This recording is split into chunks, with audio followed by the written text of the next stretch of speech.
Josh, Isn't this the slide? 12 o'clock? Grab that. 11 o'clock? No. 11 o'clock? 10:30. 10:30? It's going to be No, because there's a little tab there. 9:57. Mark mine down. I don't want you people to take my number. What's yours at? 10:05. Okay. No, KOX. I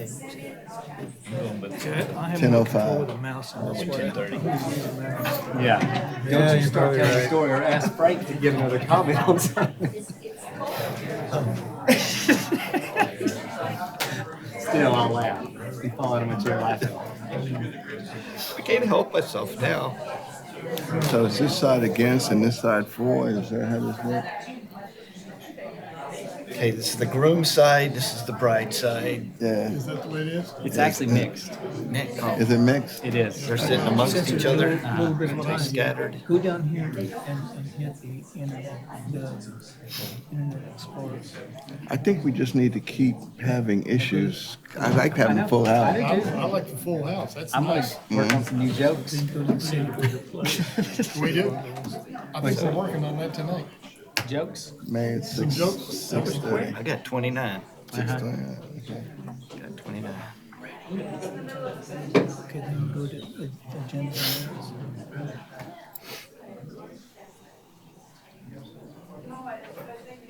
Countdown's there. I'm watching. I know. Are they synced? Ours should be synced because they're all atomic clocks. You would hope. One more sip. There we go. There it is. See, mine hadn't changed yet. It did. You need to have it city. Huh. Your internet connection's My not slow. atomic clock, there it is. I mean, city council. All right, we reconvene from recess into open session to act as deemed appropriate in city council's discretion regarding A, consultation with legal counsel on possible action concerning any regular meeting agenda item. No action. All right, the regular council meeting has begun.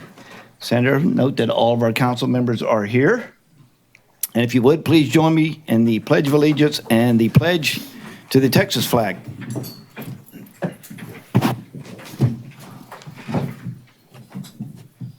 I pledge allegiance to the flag of the United States of America and to the republic for which it stands, one nation, under God, indivisible, with liberty and justice for all. Now the Texas flag.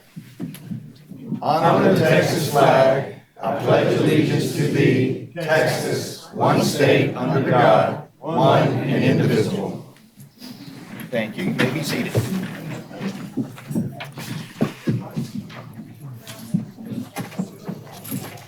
All right. So now we go to citizen comments. In accordance with the Open Meetings Act, council is prohibited from acting or discussing, other than factual responses to specific questions, any items not on the agenda. All right, let me see.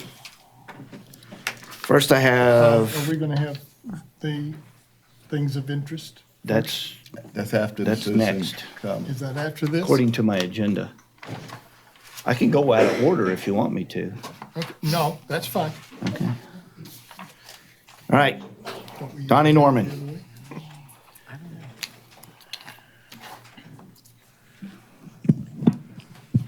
How you doing, Mayor, City Council, City Manager, citizens? Thank you for giving me a few minutes to speak on a non-agenda item. I've been the fire chief here at Travis County ESD1 for 6 years. I've enjoyed the relationship and continue to enjoy the relationship that the ESD has with the city. Like any family or anybody in America, from time to time, you have some disagreements or family members see things differently. Some of the growth in the city from occasionally will get us the cart before the horse, and we get things disorganized. We miss some meetings, we miss some conversations that we should have, and that's what has probably brought us to the point with our fire stations right now. Understand that when these fire stations were started, I had a $9 million project and $7.4 million to do it with. I was told that I probably should build one really nice fire station, not build a training facility or just a lot of different scenarios, and I wasn't going to have it because somebody would be duped within my district. So I'm at fault for any shortcomings in the fact that I tried to bring in a project $1.6 million under what I'm told is going to cost to do it. I'm proud to say that to this point, we're within budget. You have to understand that when these projects started, I had a whole different city manager and a whole different city council. There were no promises made. Let me make that clear, that there were no promises made by anybody, but there were some understandings, and we had a lot of meetings and conversations beforehand of what the vision looked like. And nowhere along the way were there any talks of fees. Not to say that people were going to waive any fees. I don't want to paint that picture, but I was naive in thinking that there probably wouldn't be any fees, and I never calculated any of that stuff in. So if there's any blame, I'm the guy that needs to blame. There's been a lot of public input on this conversation. A lot of things has happened. I've been pretty passionate about the project, and over the last 3 weeks, we've had 5 working structure fires. Last Friday, I was at my wit's end. I was the first person on scene of a structure fire. It took me 21 minutes to get there. The homeowners were livid that it took us long to get there.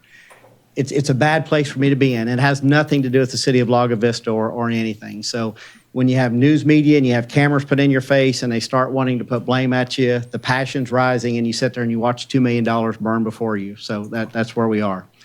The city manager and I, despite what some people may think, we have a great dialogue. We don't always agree. We're on 2 different political parties. We support 2 different college teams. We support, so I go on and on, but We should talk about the college team, by the way. later. Yeah. So let's get that out there. So we don't disagree on a lot of things, but I can tell you that we agree on more than we disagree with because we're passionate about the city and the community. But I realize that you setting up here, that you have to watch out for your taxpayers and their taxpayer money. My board and myself, we have to watch out for our taxpayer money. I think what sometimes we forget on both sides is more often that we're talking about the same taxpayer, whether they live here or whether they support us with sales tax dollars. So sometimes we may not want to draw that line between communities. With all that said, I know there's some supporters behind me that's here to speak on behalf of the ESD. I'm asking those people to maybe keep their comments, if you would. Not tonight is not the forum to do it. I think that we would ask the council to possibly consider making an agenda item. The ESD will present some things, formally, which we have not done.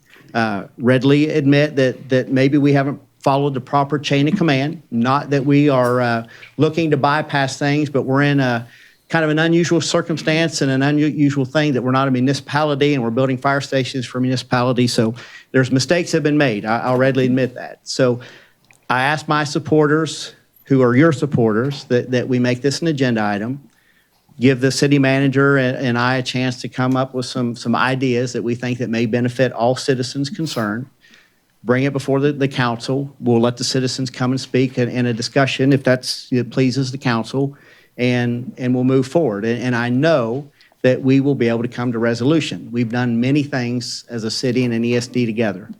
There's no doubt that this will resolve. I just think that some passion has gotten involved in this, and again, mistakes have been made, and I will take the blame for any mistake or any conversation that had not been had. So that's where I'm at on it. And again, I appreciate my supporters. If they could maybe respect time and withdraw any opportunities to speak tonight, and let's make an agenda item and see what the city manager and I can do to come with something that we can bring to city council that I think all citizens would be happy with on that side and on this side.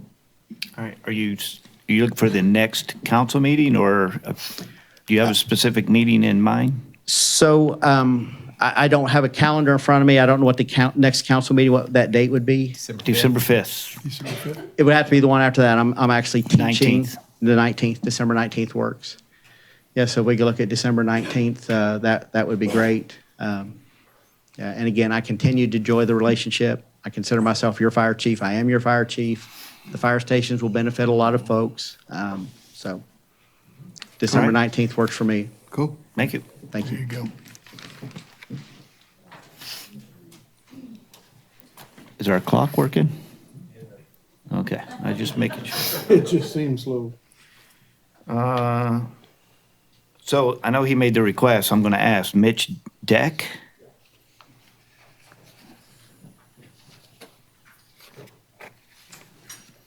Good evening, and thank you.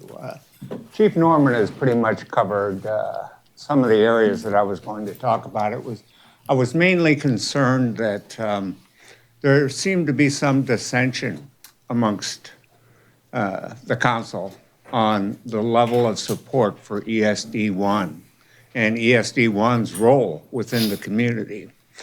It doesn't appear as though many or all of us think of ESD1 as Lago Vista's fire department. They have quite a challenge in front of them geographically. And I think Chief Norman has done a superb job. Been a friend of his for some time. My son is a firefighter. But I will defer the rest of my time because I think that it should be an agenda item. And further, I think that there should be perhaps representation among one of the council members on an ongoing basis for support or for working with agenda items relating to ESD1. I don't know if you have that kind of support with the library, Parks and Recreation, the police department, or not. But they certainly warrant that kind of support. Thank you. Yes. And we'll have it on the agenda December 19th, so you can come back and speak on it I at will. that time. I'll be back. Mark Evert?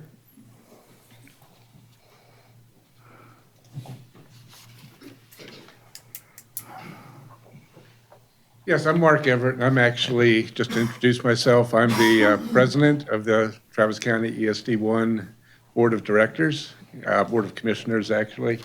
And I just wanted, I'm not going to repeat what Chief Norman said either, but I just wanted to, thank both the council and the people that are behind us for coming out and, supporting us tonight. And I look forward to working. I've talked with the city manager here a little bit about things, and I think there's some constructive conversations going on, and I hope that they continue.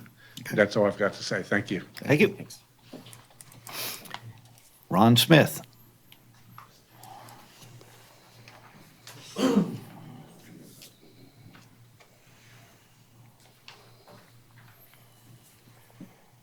Okay, Ron Smith, 20609 Oak Ridge.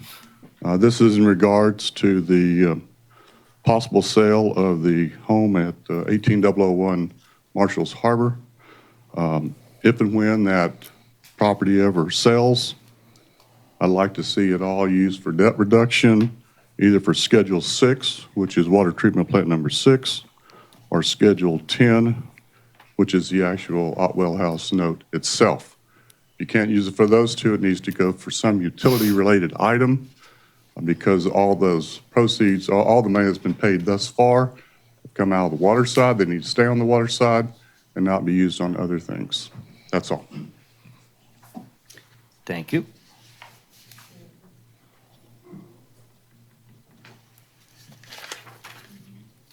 All right, that is all I have signed up for this portion of citizen comments. But at this time, if there's anybody who did not sign up but would like to speak on something that is not on the agenda, please do so.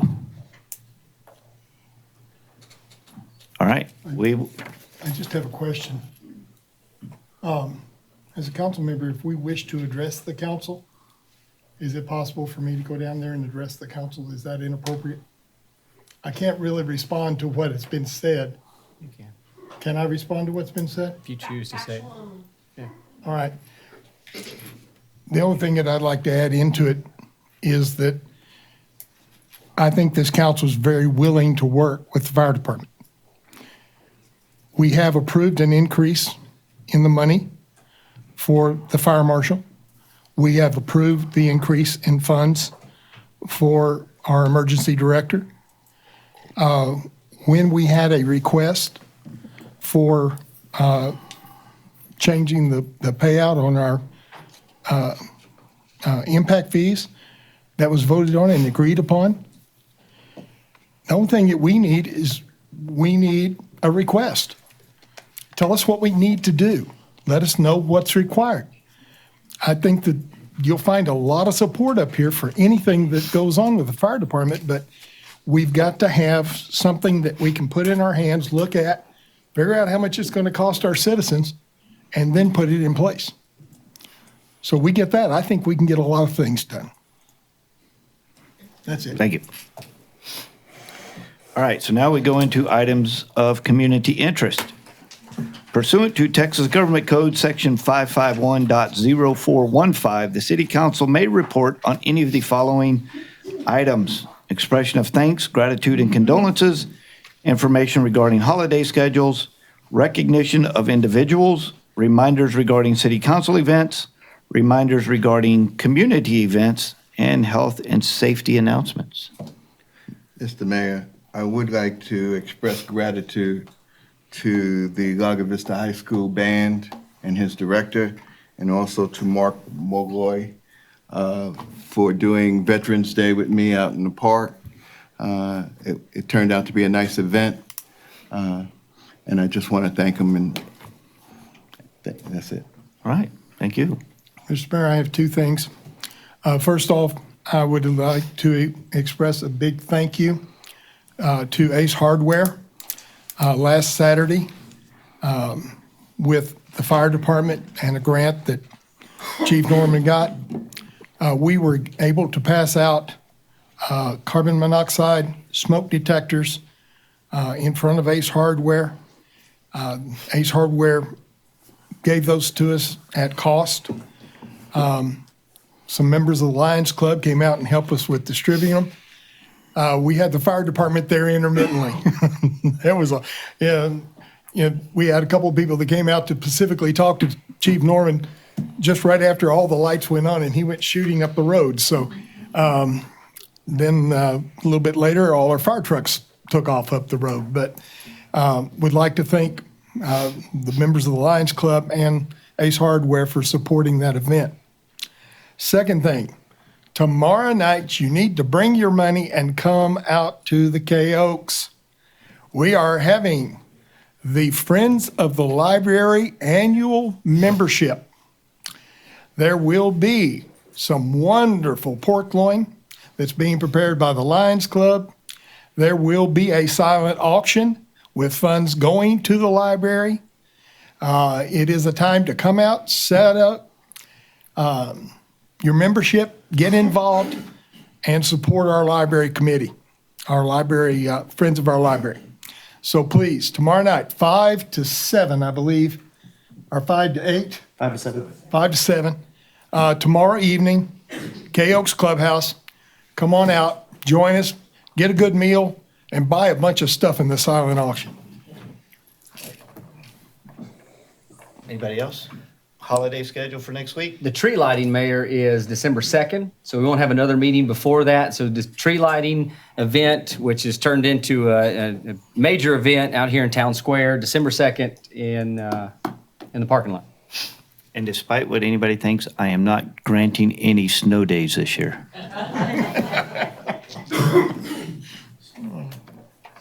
Thanksgiving?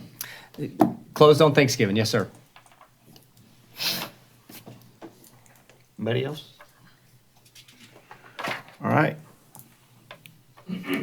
I'd throw one more thing in there in case people didn't have notes to jot down. There's a very good flyer on the website that talks about the Friends of the Library dinner tomorrow. So,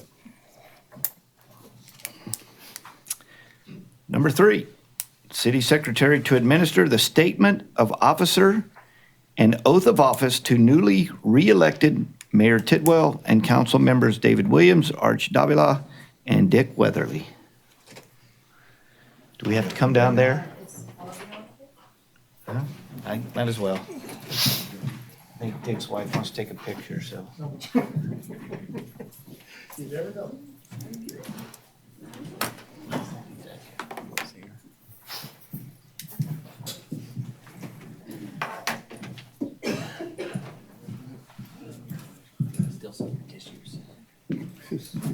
It gets me a little emotional. You gonna cry? I might get a little emotional. If I have to hang out with you for another 4 hours tonight, I'm going to cry. Okay, first it's going to be your statement of officer. So if each of you will raise your right hand. Do each of you solemnly swear or affirm that you have directly or indirectly I'm sorry, I can't read today. Do each of you solemnly swear or affirm that you have not directly or indirectly paid, offered, promised to pay, contributed, or promised to contribute any money or thing of value, or promised any public office or employment for the giving or withholding of a vote at the election at which you were elected, or as a reward to secure your appointment or confirmation, whichever the case may be, so help you God?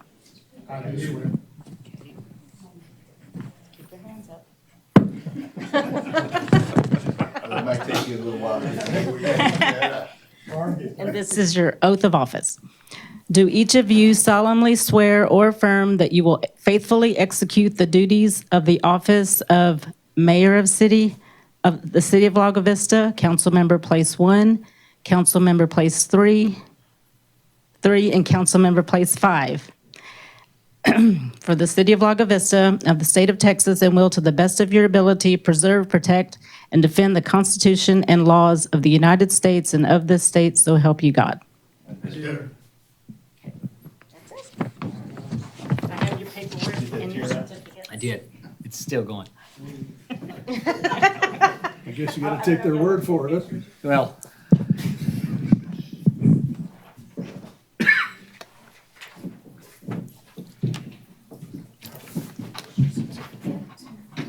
Gosh, there's a whole lot next to Frank. pass it on down. Next to Frank.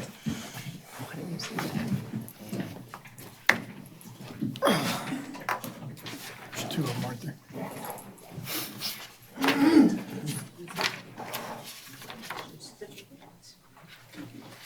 Wall of shame. Do we have to sign these? Yes, I have your original. No.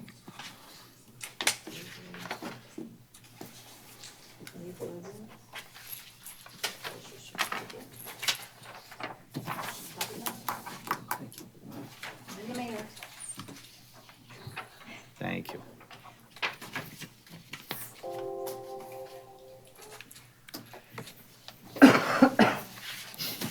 All right, number 4. Discussion, consideration, and possible action regarding resolution number 19-1818, a resolution by the City Council of the City of Lago Vista, Texas, providing for the election of a mayor pro tem. So the way our mayor pro tem is selected traditionally, it goes to the next person in line based on seniority. Well, at this time, I have 2 with the exact same amount of seniority. So I did some research and interviewed both of them, had them fill out some questionnaires and stuff, and then I flipped a coin. And I would like to make a motion to accept Dick Weatherly as the mayor pro tem. Second. I have the motion, I have a second. All those in, any further questions? All right, all those in favor say aye. Aye. All those opposed? Hearing none, Dick Weatherly is the mayor pro tem. Thank you. It was a pleasure. I'm out of here.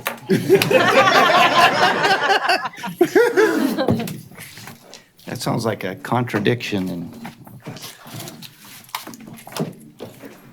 Bye, Arthur. are we adjusting? We gotta adjust everybody, huh? Mayor, this is what I was emotional about. I get to hang out with Arch now instead of that guy for the longer time, so I appreciate that. It was nice. Yeah, I'm just a council member now. Big deal. Don't you get the corner suite now? You want that back? I don't know. How about his phone? Is that his I think I phone? can smack you all too. Keep you all in order. All right, now for the fun.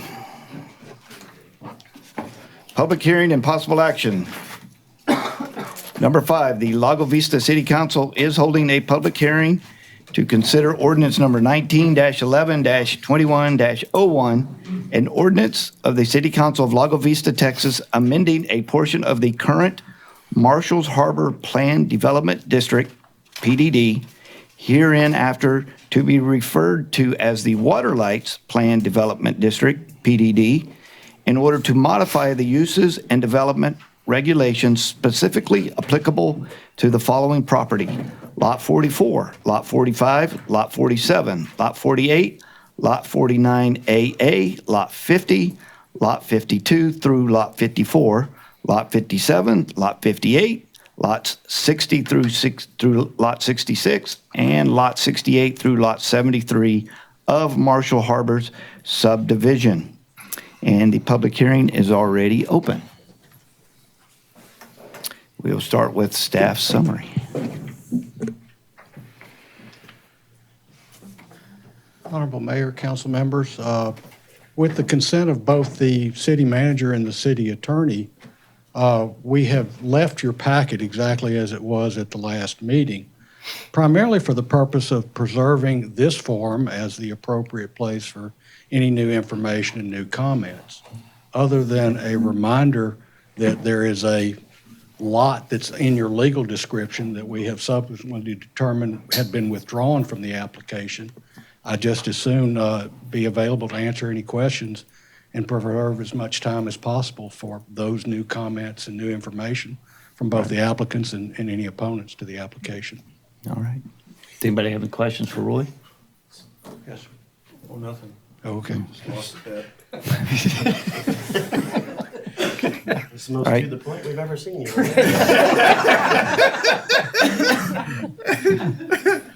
So at this time, we'll bring up the applicant. And you can address council, please. You may have to remind us some of the members of your team as we go, though. Yes, sir. Mr. Mayor, Mr. Mayor Pro Tem, council members, staff, and citizens. My name's David Goswick, and I'm part of the development team for the Waterlights development, and appreciate your time tonight. Around Texas in particular, I've attended a lot of meetings like this, but I'm always impressed at the attendance of the Lago Vista council meetings. We try. The attendance seems to be good. Appreciate your time. And so last February, I'm gonna briefly summarize how we got here. And I think tonight, two things are gonna happen. Some people are gonna be pleased with what I present, and some will be disappointed in what I present. So last February, as I mentioned, we intercepted Luxury Wellness International from evaluating hotel locations on Lake Travis and brought Luxury Wellness International in to be a member of our development team. In attendance, we have Kelly Dyer, our Chief Development Officer, on the back, Gary Cobb, Head of Real Estate, in the back, and Will Farrell, attorney for the development team.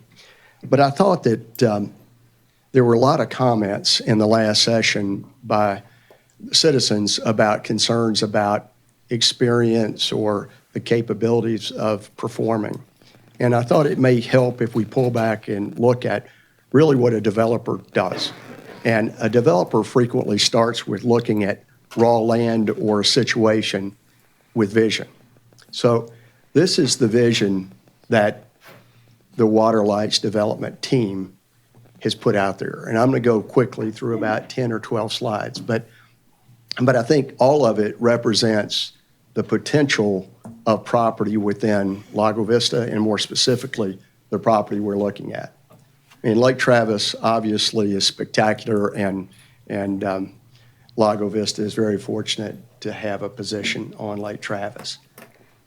And again, these are inspirational images, so I don't want to paint the picture that we took these photographs on site, but we have carefully evaluated the site to see that we can create something like this, and consulting with landscape architects.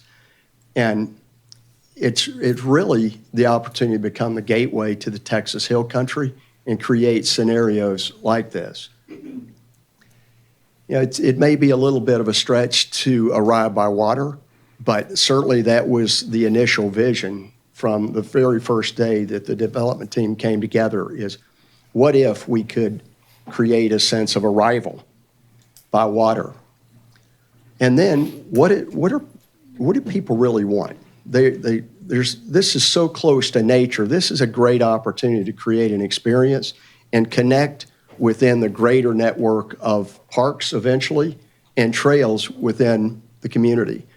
But this property in particular that we call Waterlights is especially well positioned for a trail network that would equate to about 5 miles. And there's some stunning, breathtaking opportunities with a little bit of work. And the potential for hosting events and really creating memorable opportunities and attracting tourism and additional revenue within the area.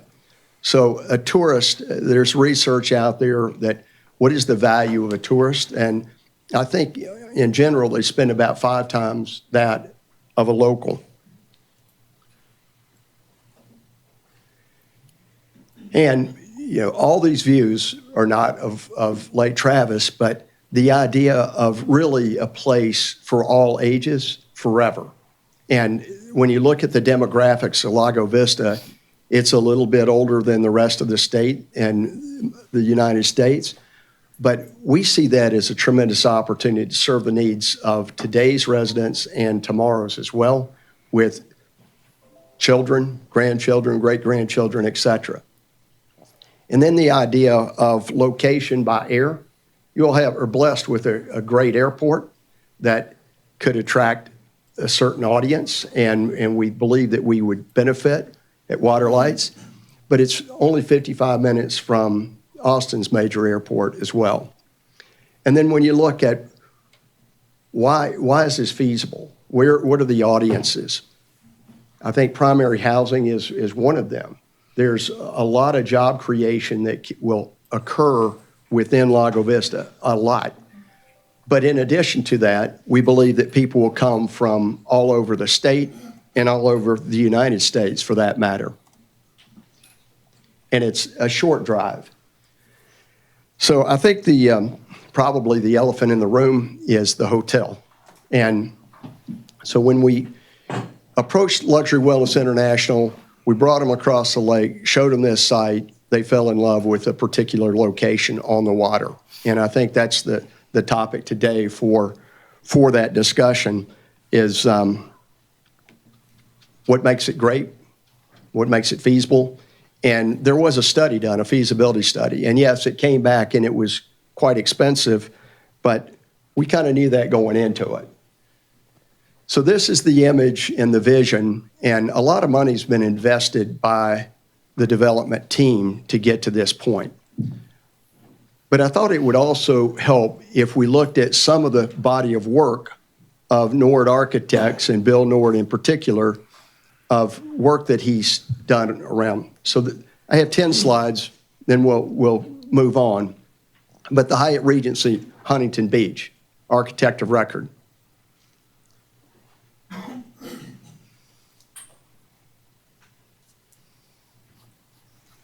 These are very, very pricey hotels to develop and stunning. Torrey Pines in La Jolla. The Encore for Steve Wynn in Las Vegas. Please know, none of these images are what we were thinking for Lago Vista. And that's why the look and feel is important.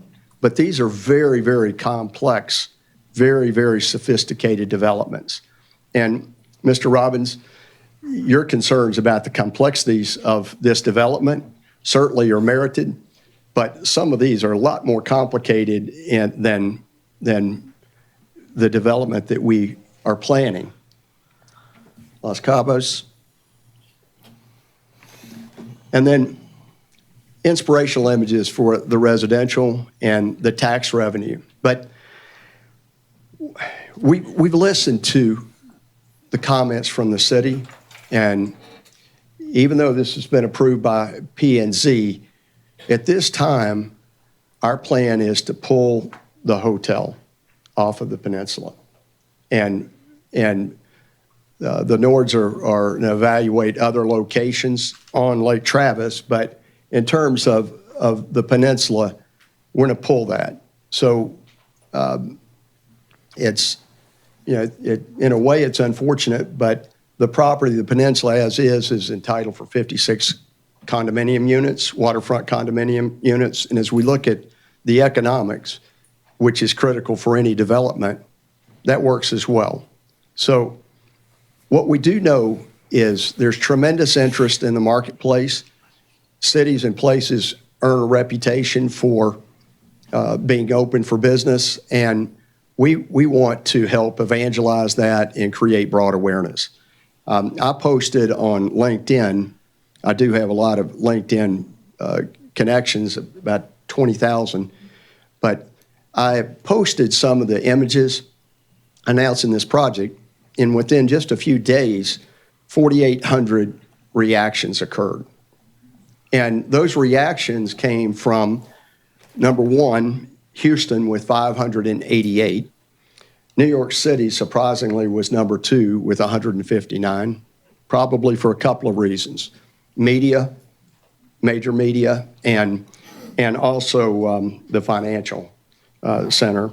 Austin had 144, Dallas-Fort Worth had 117, and San Francisco 117 from a tech standpoint. I can also tell you that there's been questions about the feasibility of getting this capitalized. And we have not found a single lender or capital player that doesn't ask for the same question, and that is predictability and certainty of what can be done.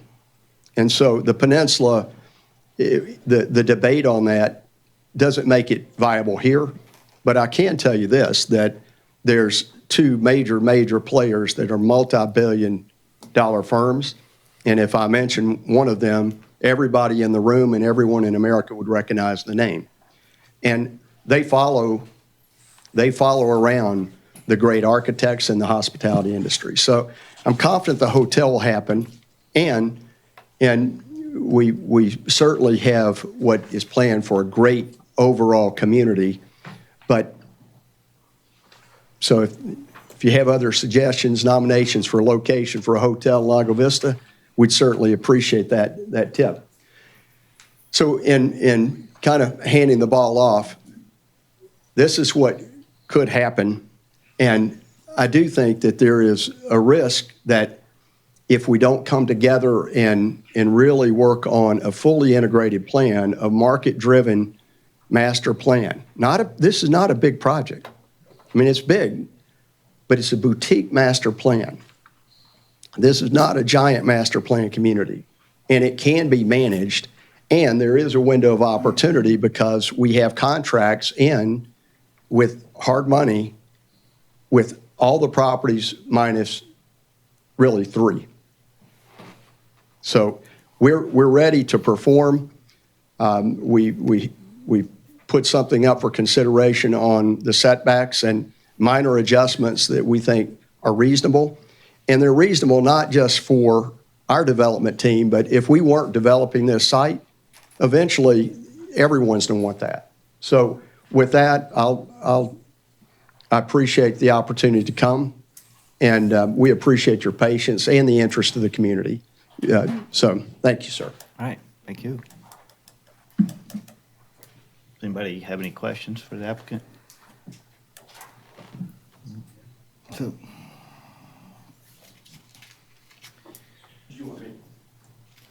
Should I stay up here? I don't believe we have any questions actually at this time. Okay. We'll see going forward. But if not, the public hearing is open, so I'm going to go ahead and start inviting the public up to speak.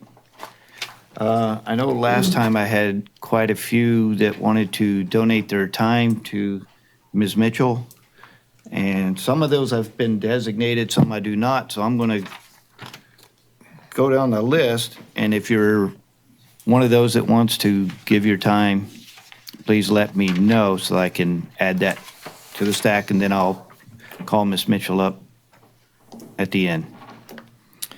So I have Patricia Nixa.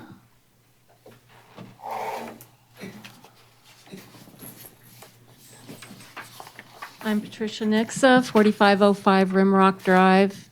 been here for almost 19 years. I'm in favor of a planned community, namely Water Lights. I like their plan. I was recently asked why I care. I don't live near the community, but I may be interested later in my life for living in a planned condo community when I no longer can live in my home. I have friends in the same boat, basically, that feel that when they want to stay in Lago Vista as long as they can, and they want an alternative to having their home if they can no longer manage it. So they like a condo type setting.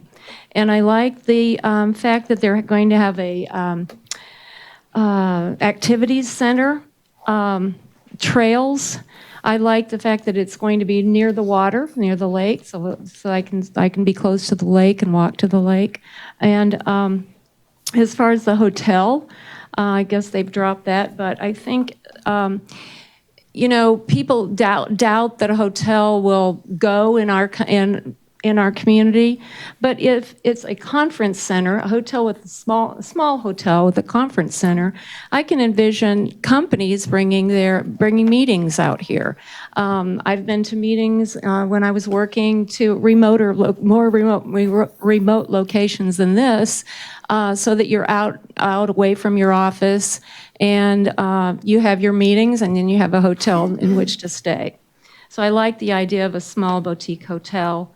And I also like the fact that it would bring tax revenue to our city as far as hotel taxes, and it would bring development in higher end homes, which would, of course, help our spread out the tax burden for all of us and help us pay for infrastructure, which many of us want to improve in our city. And that's all I had to say. Thank you. All right, thank you. Thank you. I have Andy Verrett. I'm sorry. Is that correct? Correct.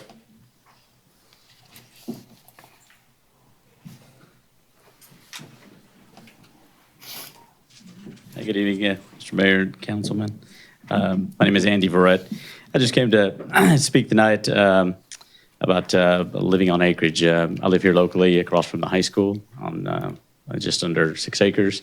And one of the biggest things is attracted my family and I to the Lago Vista area, which we've been here now for just 11 years, was the fact that we were finally able to find some acreage here and an area where we could kind of spread out with our small children and have the opportunity to just have a little bit of elbow room, kind of how my wife and I both kind of grew up living out in the country as well. One of the main concerns that I'm here is I just would like to speak on setbacks and the importance on myself living on acreage. That's one of the things that I've really considered. Nobody that buys acreage wants to live with their neighbors right on top of them. That's one of the main reasons why we buy acreage, right?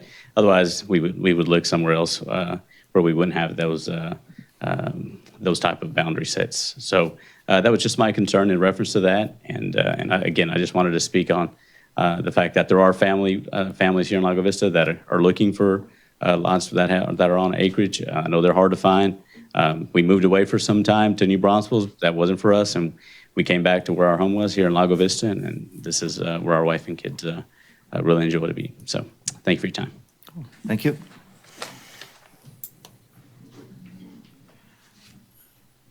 Bernadette Moody.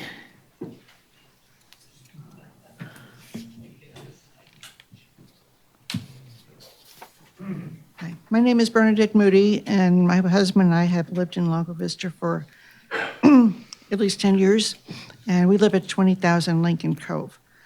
The reason we came to Lago, while living in San Antonio, we made frequent trips to Lago Vista. We grew up to love the small town atmosphere and started to look at some homes in the area. Living in San Antonio, we moved 3 times because the ever-increasing growth and congestion, and wanted to live in a small town when we retired, and Lago Vista would be our last move.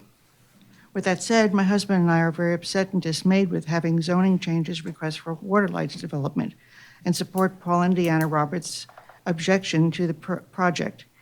It's affecting them and their children directly, but it will affect all of us in the near future. Just because it's not in your backyard does not mean that it won't be at some point.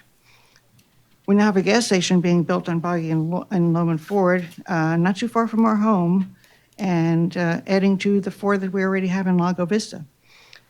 Our buffer zone of trees to block the traffic noise is slowly disappearing. What's next? And this came to mind, this old song from Joni Mitchell, and it's got some good words that might be able to stick in your mind. They paved paradise and put up a parking lot with a pink hotel, a boutique, and a swinging hotspot. They took down the trees and put them in a tree museum. They charge the people $1.50 to see them. Don't it always seem to go that you don't know what you got till it's gone? So please don't pave over our Lago Vista paradise. Thank you. Thank you. Deanna Roberts.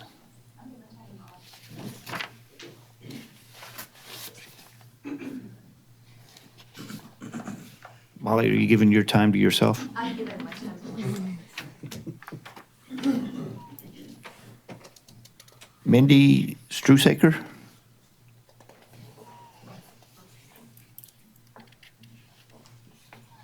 Hi, y'all. I'm Mindy Strusaker, and I live at 18404 Lakeshore Point. My husband and I, we moved out here 5 years ago. We live right beside Nature's Point. And so we are going to be driving through this area. We drive through it every day. In fact, I've heard my husband for the last 4 years say, this area is going to be developed pretty soon. It's not going to be the same. And so we are aware that it is going to be developed. But we are asking you, as our councilman, to look into what exactly they're putting in there. The small lots, like he referenced the last meeting, the Steiner Ranch fire. We lived in Steiner Ranch. One of these nice gentlemen had that on his resume. We were involved with the fire. There's only 2 ways out. So in our neighborhood, it's going to be on a smaller scale, obviously, than Steiner Ranch. But we live one of the furthest lots in, and there's only one way out of there. And also to the traffic that the development they're suggesting be put in with all the density and everything, it all comes to that one place where, the people have to drive their kids to school if you're going to bring families in. So I'm asking you to put all the politics that appear to be rampant in Lago Vista aside and really put some thought into this development if you're going to develop it. Deanna and Paul, the stuff they had around their property, we kind of lived through that with Nature's Point because we are the last lot before you get to Nature's Point. We lived through Jim Otwell's wedding chapel, and we lived through the traffic coming down our one-lane road, the one lane that you go in and you go out on, and the drunks and the bus that backed into our pillars to our fence and all the noise and everything that comes with that development. So I'm just speaking for the people that actually are affected by this development and ask that you really put consideration into what you're putting in there. That's it. Thank you. Christina Lucero?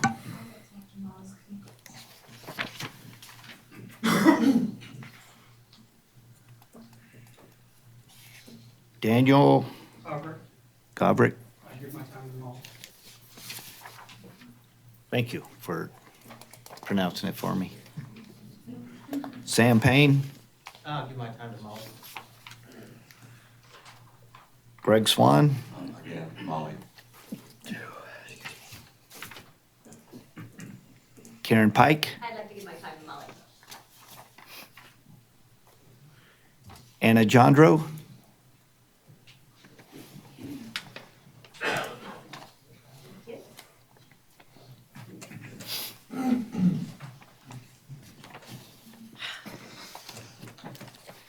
My name is Anna Jandro. I live at 20808 El Dorado Street. Until a few minutes ago, I thought there were two incontrovertible truths that we were facing in direct conflict with each other. That's been slightly adjusted at this point. On the one hand, it seems undeniable to me that the proposed project would benefit the futures of everyone in Lago Vista. It would provide for revenue for the improvement and sustainability of roadways, infrastructure, recreation, security, and other city amenities through a broader and more robust tax base. It would provide a much-needed source of employment and contribute to the education of our young people through collaboration between the school district and the proposed hotel. It would eventually provide for senior living accommodations that would allow the large population of Lago Vistans who are approaching an era of their lives that demands they either leave the city or where they have lived for decades, or find a manner to accommodate the realities of what is euphemistically called the golden years. On the other hand, we have a small group of citizens who have justifiably protested a proposal which is in direct conflict with legal documents they negotiated to protect against just such a possibility. Their adamance that their rights, their plans, and their comfort is sacrosanct will, as they have had their legal counsel repeat on several occasions in the past hearings, assuredly lead to costly and complicated litigation. We are a nation of laws, and that is what has distinguished us from lesser countries where money and power dictate the outcome of a dispute. In a democracy, the best way to justly resolve a conflict of objectives is still to negotiate, to discuss, to reach an agreement without costly court proceedings that will allow the city to grow, the affected citizens to find a suitable solution where grasshoppers can still be trapped and be adequately compensated for their sacrifice without holding the balance of the citizenry hostage. Thank you. Thank you. Ann Murrow. I'd like to transfer my time to Joe, please. And my next is Joe Marino. And so Joe has 2, so if you'll give him 6. Play it twice. Good evening, Mayor, Councilman, citizens. You can do 3 twice. That helps. I'm Joe Moreno. I 20012 Continental. My family and I own property here. It's undeveloped, however, it is property and it's real. And first off, I'd like to say I fully support LWI plan for water lights. As you've heard before, this project will bring visitors that would spend money at local establishments, broad tax base, everything you've heard from the previous talking points.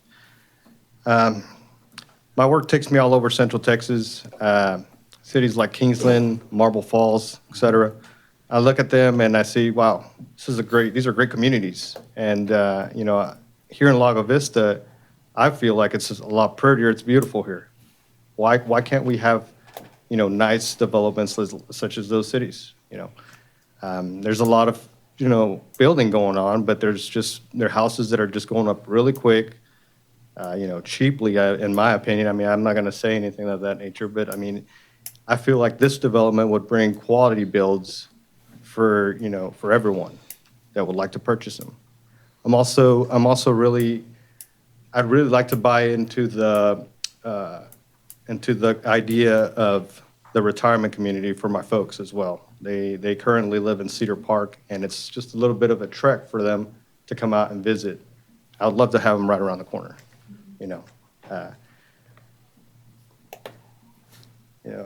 I've been consulting with Brian Atlas for the past year and a half, 2 years. We've come up with a whole bunch of great ideas for this development. He's got a great team. I mean, these guys, they're the real deal. I'm also in the construction business, and I know what they are capable of. So I think it'll be, if this comes to fruition, it would be a wonderful thing for the community. And it would be a really sad thing to see it just dismissed. I think this is, you guys are being handed over a great opportunity.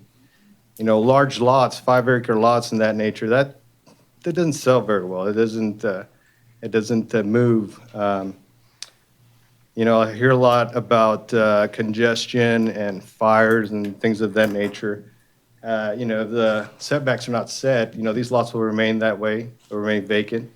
You got kids down there making trash, people dumping over there, concerned about fire. They're over there doing bonfires. I'm not going to say any names, I don't know, but, that's a higher fire hazard in itself. With a development, you do have fire hydrants, things of that nature.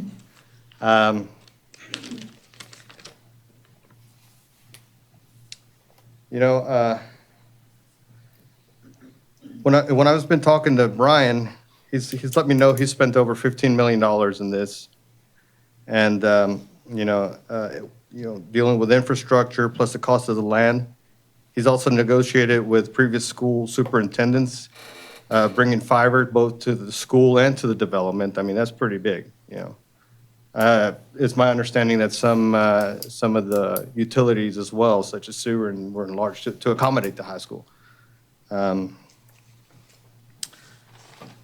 I know from my meetings with Brian and getting to know him and his wife, these are folks that truly care about Lago Vista, and they're not planning on anything that's negative. What they would like to see come here, they would like to see with their land is something really nice. It's truly something that will be really nice for this community. I'm sure of it. If property owners, if they meet deed restrictions with developments and has the necessary votes to make changes to his property, why would he be deprived of the owner? Why would we deprive the owner of his rights? The proposal was not to build anything that was negative, but something of great beauty and something that we could be all proud of. I believe in the vision of this group, and it's absolutely the finest concept that I've seen anywhere. Like I talked about Marble Falls and Kingsland, even in Austin. This is really nice. I'd be very disappointed to see it just go on the wayside. I understand there's, some folks are concerned about, lawsuits and things of that nature. What's to say that somebody else wouldn't want to lose, bring in a lawsuit? That's just, it's kind of like one of those things, why do we keep doing that? It's been the history of this town. I'd just like to say that I fully support this development, and I, the folks that live out there, there's 2 houses, one being, Ryan's, and the others is the Roberts family. It is my understanding that they knew from day one that something like this would come, and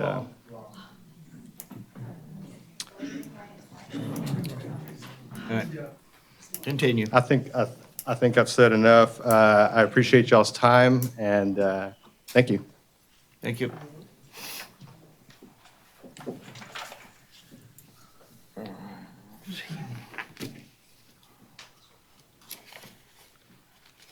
Okay, Molly, you're going to be next. I got to count 6, 3, oh no, 4. Oh, you already did a couple. 8. Yeah, others we didn't read out. 9. I had some that were already pre-designated. 10, 11, 12.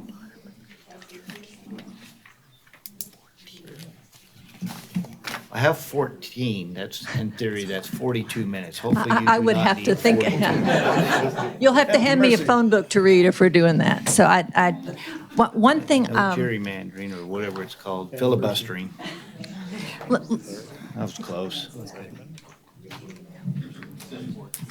If I Yes. may, Mayor, Council, citizens, let me start by identifying those who I represent here tonight. Paul and Dina Roberts, Jim Otwell, Otwell Realty, Diane John Jopin, Sam Payne, Justin Boone, Jennifer Rogers, Daniel Garrick, Mickey Redwine, Gerald Dasbach, Graydon Heidi Swan, Karen Pike, Mindy and Paul Struhacker, Axel Sigmar, Kurt Bamf, and Darren Ginter.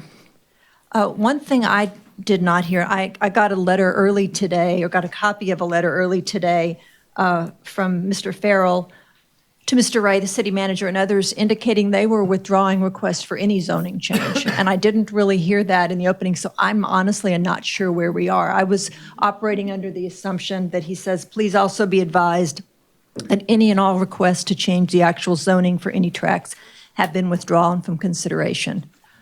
Is there someone that could get clarity on if that's what they're doing, or if they're simply saying no hotel but wanting other zoning changing? I'm not sure sort of where we are on that. And I'd like to address, I don't want to do overkill if that is where they are. Right.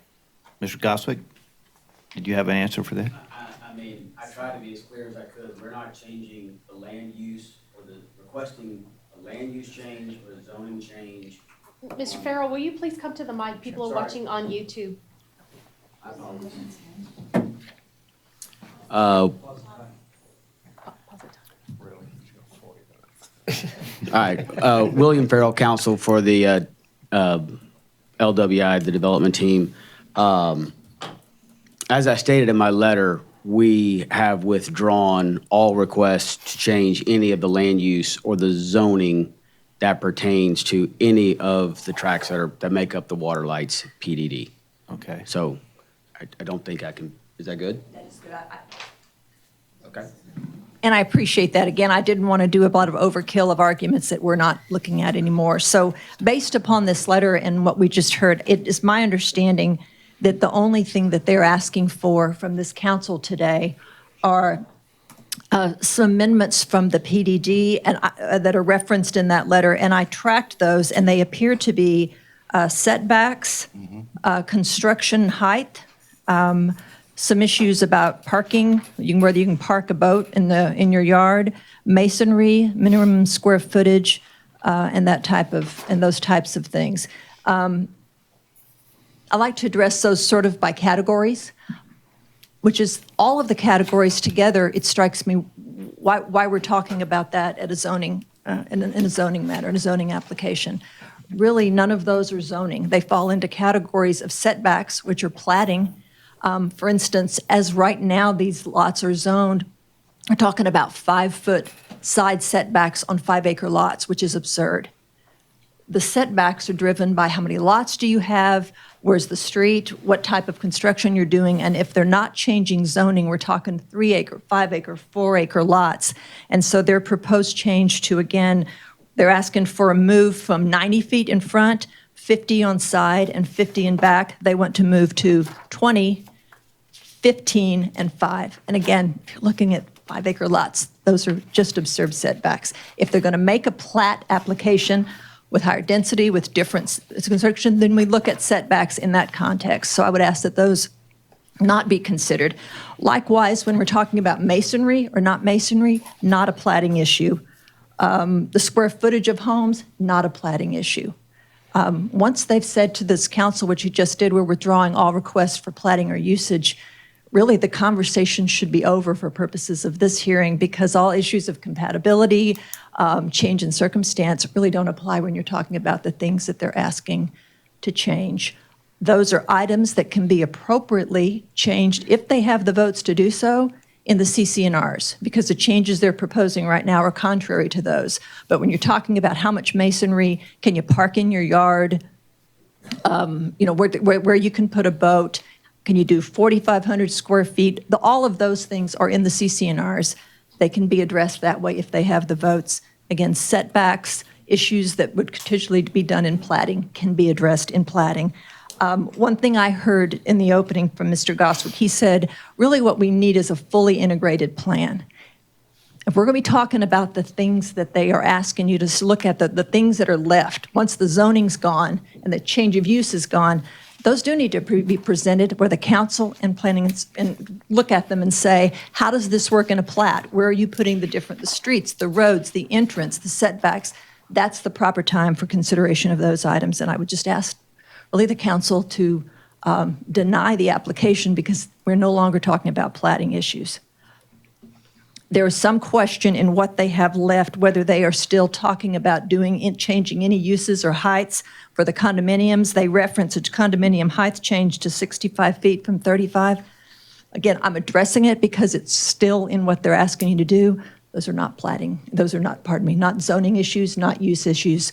We're down the road. If they close and if they come back with a plat, that's the time to judge all of this that is remaining. So I would just ask the council to deny the application as still submitted, which are, again, not zoning issues. And with that, if there are any questions, otherwise I'll give the rest of my time back. Okay, thank you, gentlemen. Thank you for allowing me to speak on behalf of my other client.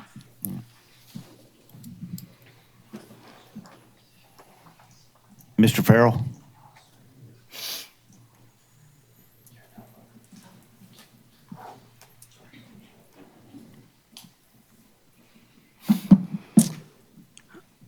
Just a quick response. It was all of the information that was included, since it's part of the PDD, it has to be presented to council to be changed, right? Yes, it's also going to come back as part of the plating process. But in order to change any of that in the PDD, we had to go through this process, which is why we're here tonight. After hearing the comments and the opposition, the objections that many landowners have made, we have worked very hard to try and address all of those issues. We removed the hotel. We removed the request for the villas. We're trying to move the property into a developable, buildable community. As it stands right now, with the provisions that are in place from the old PDD, they're not going to work for anybody. No one's going to move forward building houses out there, whether it's this team or another team that comes in at a later date. You're going to hear this request again from somebody somewhere along the line, I promise you. So clearly, based on, even though she didn't use it all, she had 42 minutes to object. Clearly, there is still a lot of opposition to the proposed plan. And as Mr. Goswick stated earlier, any of the capital partners we have discussed with providing financing for this project, they want certainty. And we simply, at this point, are unable to give them the certainty they are looking for. So at this time, I think we will respectfully withdraw our application in whole from consideration. All right. Okay. So it's to us. Do we want to consider that, or do we want to continue with the application as we have it? All right. I think we're going to go ahead with the application as we have it in front of us at this time. Okay. That's all that I have signed up to speak, so at this time, I thought you asked to give your time to Ms. Mitchell. No, I said I was going to go after. I wanted them to clear up what was going on before I went up there. Ms. Lucero. Christina Lucero, P.O. Box 5464. We spent the last 2 days talking about when things in an application would change, that they would kind of be kicked out and have to kind of start the process over again. So I think that's kind of what should happen. This has changed from the beginning to now, especially drastically. And I think that it should honor a new application process with a new set of paperwork, with a new, Dorothy's plot is still in there as lot 62. So I think that we need to have everything detailed, correct, requested, clear. Got it. Thank you. All right. Thank you. All right, so now, that is all I have signed up. So I'm going to go ahead and close the public hearing at 7:37 p.m. And we're now up to council discussion and possible action.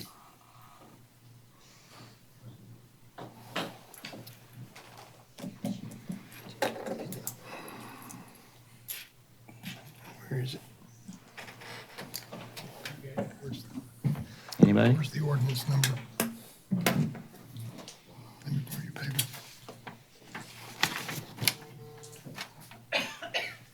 There you go.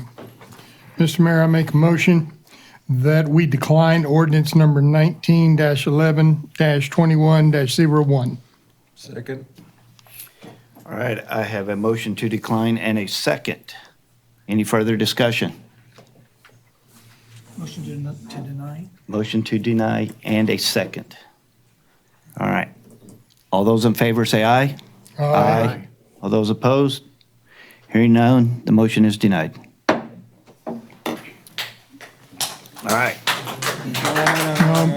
No, Please. We're going to number 6.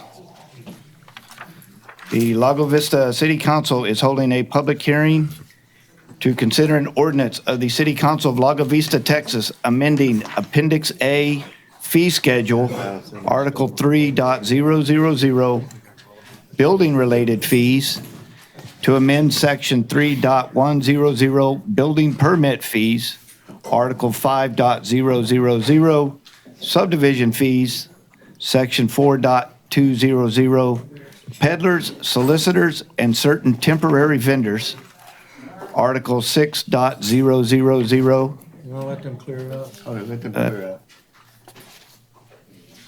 For those outside, there's plenty of room. I was on a roll. I know.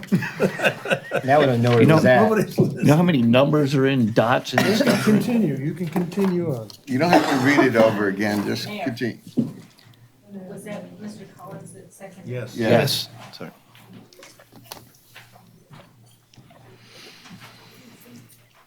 All right, Article 6.000, utility-related fees to amend Section 6.100, impact and tap fees, and Section 6.200, utility rates and fees, providing an effective date, repealer, severability, proper notice, and open meetings clause. And I will open the public hearing at 7:40 PM. Mayor, this is It's about time you got here. the first hearing for this item. This is something that council discussed before. We discussed this during the budget planning sessions. We also discussed this after we brought in our Melisa heading to conduct the cost of service study. So council approved the utility cost of study in FY19. We hired Melisa Heading to complete that cost of service study. She delivered her findings to City Council in October. Staff put together the numbers. We've brought that back to council. That's included in the packet. So much like the last time that the council looked at the cost of service study and the ensuing years and the utility rates, the proposed rates are part of a 5-year plan that will effectively create the revenues to provide for not only the day-to-day operations, but for a number of the utility improvements that we'd have to do on our system.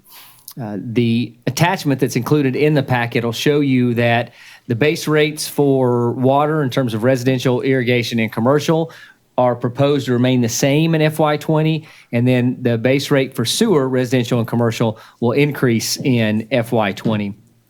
Based on these rates, what we're looking at is proposing to council that we would begin the new rate schedule in January if any changes are made by council, and then therefore those rates would go into effect on a February bill, and then they would be due in March. We proposed this, part of our discussion previously, is so that we can inform the customers of rate changes and then work through that process to make sure that we're advertising the information. The second area of the fee schedule that we were looking at changing was to add a separate line item for farmers market. Going back through and looking at the ordinance, we already have an area where we can use that farmers market fee, and so that would be listed at $25 per day. And so we said that based on farmers market locating in town square area, and for anyone that would want to do a similar type event would have the same type of rate and opportunity. So that $25, it's not farmer's market specific. It's just parking, it's municipal parking lot. It's, yeah, and it's per event. So it'd be for this area and per an event. So that rate just follows other rates that are inside of our schedule, Mayor, so that it provides for this space and would have to include a contract with an event.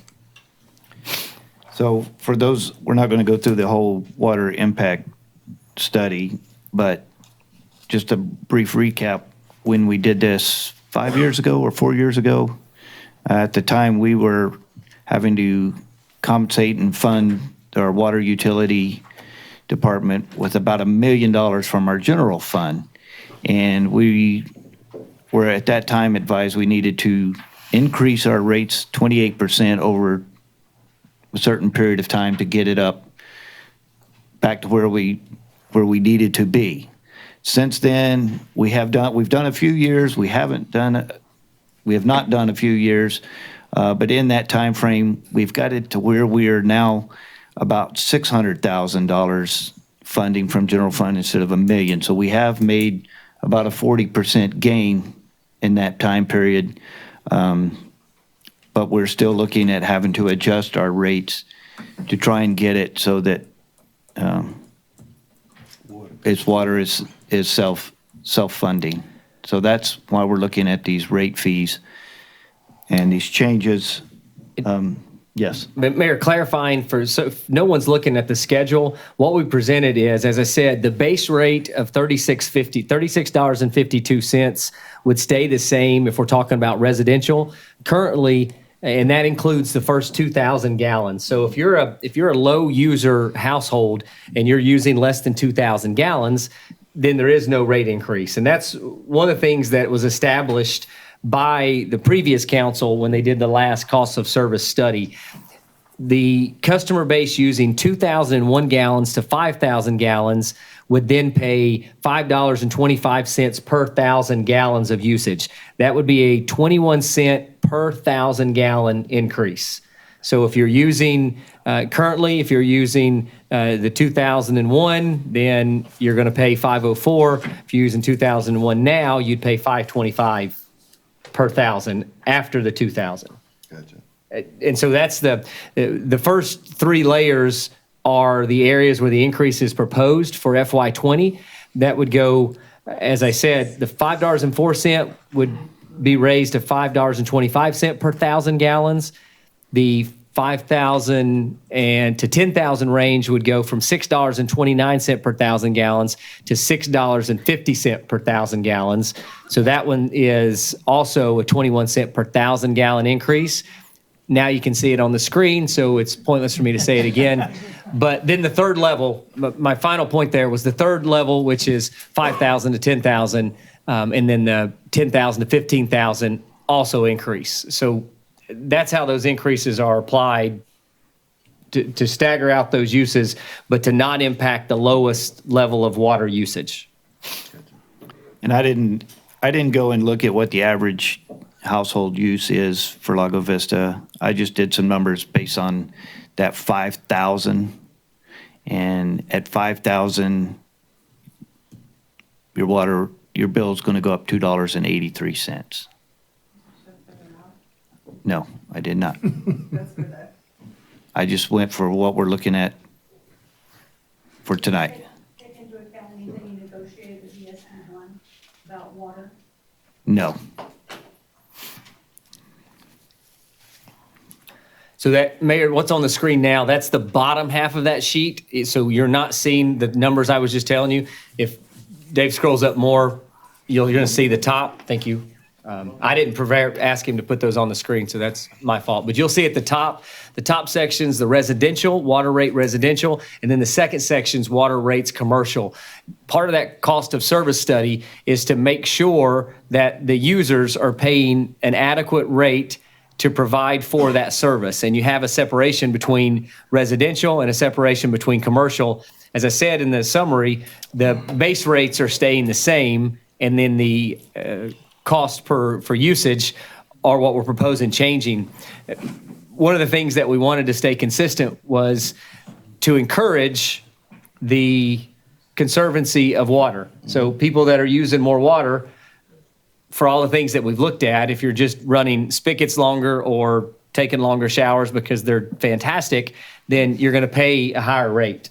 Or if you happen to have 4 other females in your house, then your rate's going to go higher, hypothetically speaking. Who has that? No, completely hypothetical. Mr. Mayor? Yes. 2 things. First, on the water with the ESD, we've received no request. If it's going to change, there's got to be a request that's submitted to the council. So we've had no requests, so no, that's not included in this. Number 2, when you go to 15,000 gallons, why is there no increase? These are people that are putting the most strain on our system. They're using the most water. Why are they not having to have an increase, particularly in those last 3 levels? My opinion, that should be $11, $14, and at least $17.50. Where are you looking? I'm looking at residential water rates, Looking at 1920. When she presented, she did say she had a typo. Remember that? Well, it's It's been 15, repeated. huh? No, these, So, Mayor, we've confirmed these numbers, so we cleaned these up, but this is not, that's just how it's proposed based on the users and their total pay into that. You can change anything. You can, as Councilor Weatherly's saying, you can change it, increase those rates accordingly. well, if we put 21 cents on all the others, I think that we should at least put 21 cents on all of those. And if you put 21 cents on all of them, it comes to $11, $14, and $17.50. And somebody that's using 50,000 gallons of our water, they need to pay a bigger price. I like blowing hot showers. Well, not $50,000 worth. You said 11. 11, 14, and 17.50. Gotcha.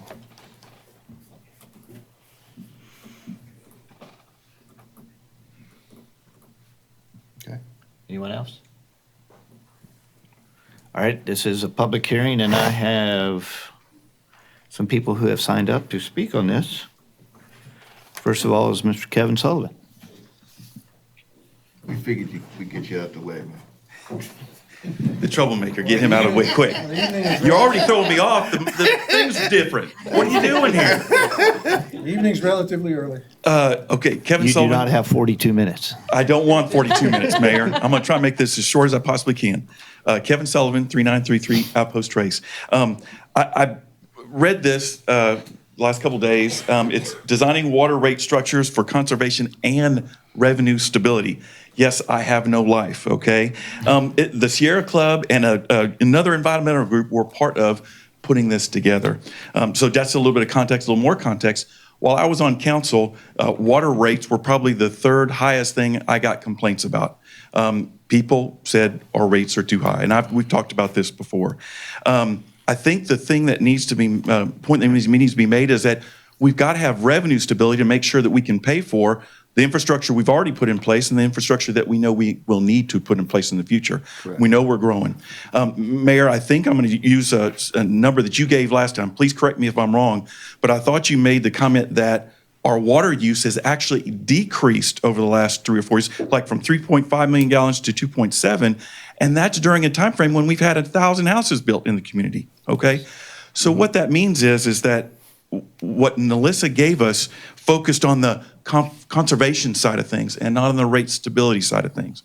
And I guess what I would say, this report talks about many things. One of the things it talks about is you can increase your rates and continue to increase them, but you get steadily decreasing returns because of it, and you can actually drop your revenue by raising them too high. And quite frankly, given the fact that we've had 1,000 homes that have been added to the system, and we are using 800,000, if my math is correct, gallons less a day, that means people have gotten the message and they're no longer using water for irrigation for the most part.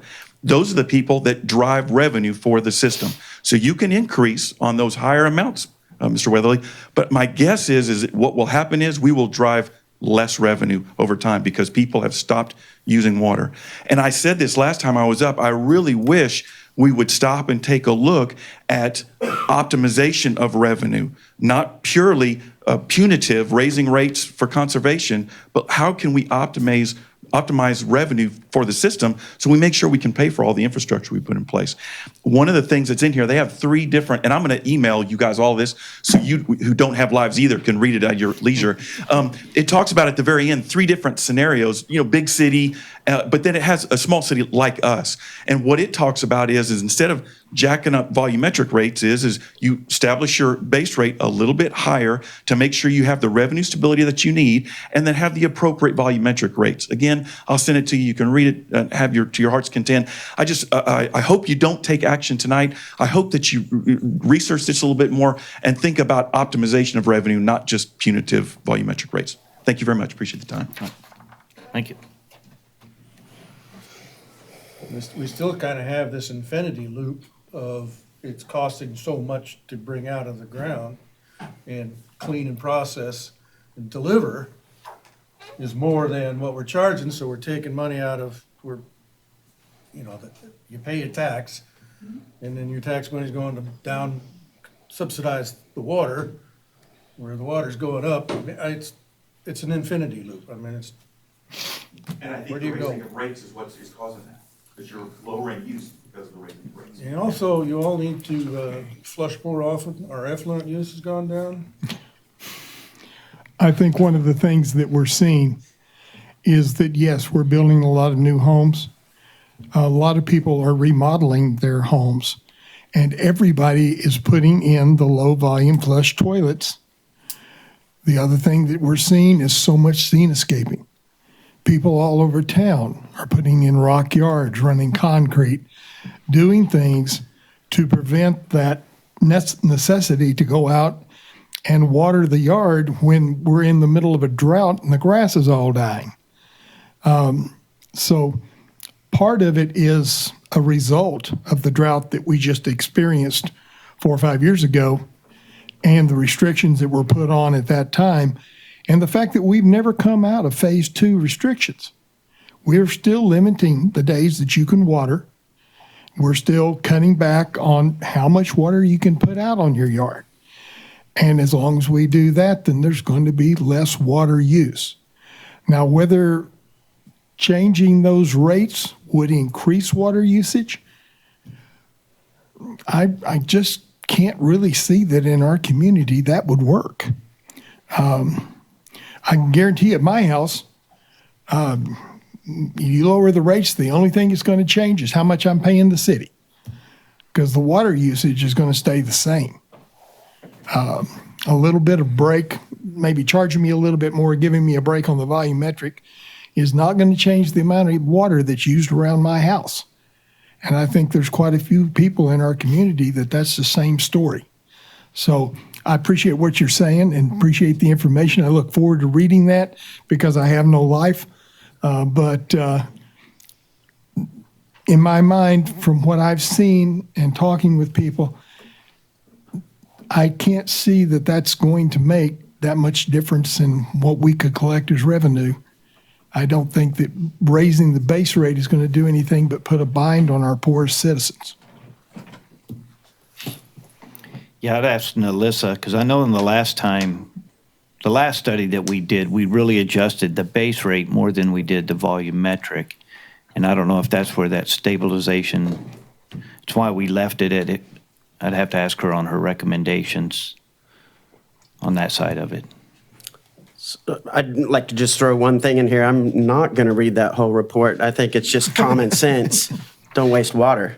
And the volumetric punishment, you might call it, is the people that want to use it and they want to have a lush lawn that doesn't belong in this part of the country, then you can spend that extra money for that water. But we have to conserve water. There are so many more communities going into Lake Travis, and if all of the communities are trying to make money selling water, then we're going to run out of water. We've been real close. That's my opinion. All right, Ron Smith. Okay, Ron Smith, 20609 Oak Ridge. I ask that you not consider this utility increase for this year only. Several reasons for that. Number one, I did, as a citizen, ask for this rate survey last February. It was not seen by the public until October 2 months ago. This council unanimously agreed to a budget back in September. And in there, you had a balanced budget. This is an after-the-fact tax increase on the citizens when you've already got a budget that's balanced, and now you want to raise the rates after the fact. I don't think you should do that. Those rates should have been baked in before we started.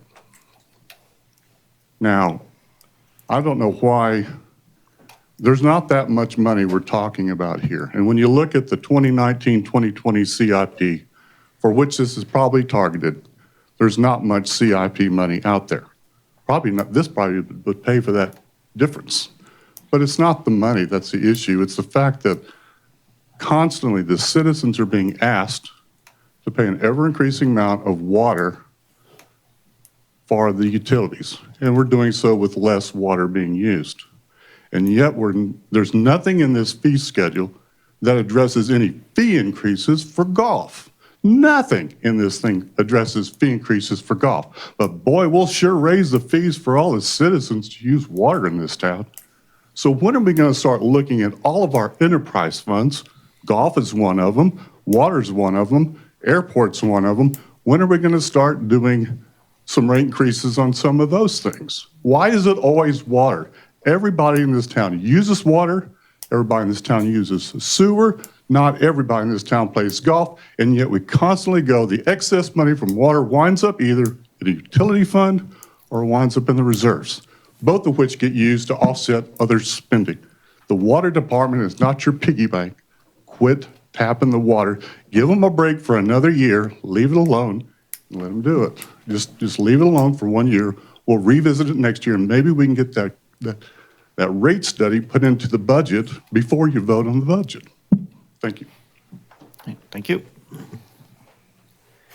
right, that is all that I have signed up for agenda item number 6. If there's anybody who did not sign up who would like to talk. Christina would like to be recognized. Yes, I will get to her. To finish my sentence, if there's anybody who hasn't signed up but would like to speak on agenda item number 6, you may do so at this time. Christina. So just to, Christine Lucero, P.O. Box 5464. So just to go off of what Ron was talking about too, whenever Melisa did the study, she was also forward-looking too. So she was looking at our CIP, so future money that we were planning on spending, future once. And underwater was our golf course and the irrigation system for that. So that would in tune raise our utility rates in this study. So I am asking that we don't do it this year, but we also look at our CIP future spending and actually put some more solid numbers and move stuff out. We've talked about a 5-6 year phase for the golf course. So let's start moving some of that money out so it's not so big all in next year and then so all big in the next year. So let's try to actually, the more stuff is spaced out, the less impact of our utilities is going to have to be charged back to the taxpayers. So our future spending needs to be looked at and wrangled in a little bit. All right. Thanks. Thank you. Mayor, can I clarify a couple points? So during the budget process, and we did have the cost of service study, we made it very clear at the very very beginning of the budget process in May that the cost of service study would not be ready by the time that the council considered the budget. Right. We pointed this out. We didn't want to rush the process. We wanted to make sure that we had a complete study because it's the product that's most important. We presented that to the council. We said, council, we know that there's a shortfall in the budget, so we're asking you have to balance the budget. So the only way to balance the budget when you have a shortfall is to use your reserve dollars. So the fact is, it was and it is a balanced budget. It's balanced using fund balance reserves. So that is a fact, but it's balanced using fund balance reserve. Council then said and agreed with the staff request that when we get the study back, after the budget has been approved, then we would have Melisa present it, which we presented the findings back to the council as soon as we had the findings. We presented that back to council, and that was presented. One thing that wasn't included in the capital, and Ms. Lucero is correct, we did include the water and wastewater capital projects in the cost of service study. We did not include the golf course capital CIP into that. You wouldn't include golf course into water and wastewater, just in terms of the capital. So those items weren't included. So if there's 3 million, 6 million, 9 million in golf course, you wouldn't include those in this cost of rate study. So only the projects, capital projects that would go to water and wastewater are considered for this one. Just in The clarity. golf course irrigation is effluent, correct? Correct. It's not hooked up to a fresh water irrigation line. It's effluent only. Correct. And that's not but those projects aren't in that. I understand. The other deal is we're gonna have to face within a couple of weeks is water for the fire department. I can easily see them being the largest user of water. That's gonna have a huge impact on what we're doing here. Possibly. Possibly.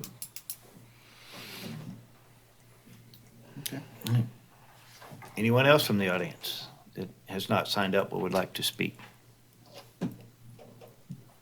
All right. Well, unless I have any further council discussion or request, we will leave the public hearing open and we will move to agenda item number 7, which is now action items. Number 7, discussion, consideration, and possible action regarding resolution number 19-1819, a resolution by the City of Lago Vista approving and authorizing the professional services agreement between the city and Municipal Court Judge J. Caballero. Judge. Mayor, this item comes before council. In this year's budget, the council approved a annual pay for the municipal court judge and for the associate judges. At the last council meeting, the council affirmed the appointment of Jay Caballero as our municipal court judge. In order to make those two connect, council would need to approve a pay agreement between Jay Caballero and the city to pay that amount of $14,500 per year. And that's the same as it was, correct? No, this is new. That's the amount approved by the council is the 14.5. Right, okay. Yeah, but This will take this the is place. first year. This will take the place of the $250 per quarter that judges were paid previously. Right, okay. I just making sure it hadn't Yes, sir. changed since we approved it. Mr. Mayor, can I make a motion? If there is not any discussion, Do we need discussion? do we have any discussion? I just have one question. So we have Mr. Caballero being paid for being the municipal court judge. We also have an associate municipal court judge that we're going to be paying also. Last year, we had 3 different municipal judges, did we not? Is it just 2 this year? Yeah, Mayor, currently we have one municipal court judge and one alternate because we had a resignation last week. All right, anyone else? All right, anyone from the audience who would like to address council regarding number 7? All right, at this point, I will accept action, a motion. Mr. Mayor, I make a motion that we approve resolution number 19-1819, a motion authorizing the professional service agreement between the city and the municipal judge. I second the motion. All right, I have a motion and a second. Any further discussion? All those in favor say aye. Aye. All those opposed, nay. Hearing none, the motion carries unanimous.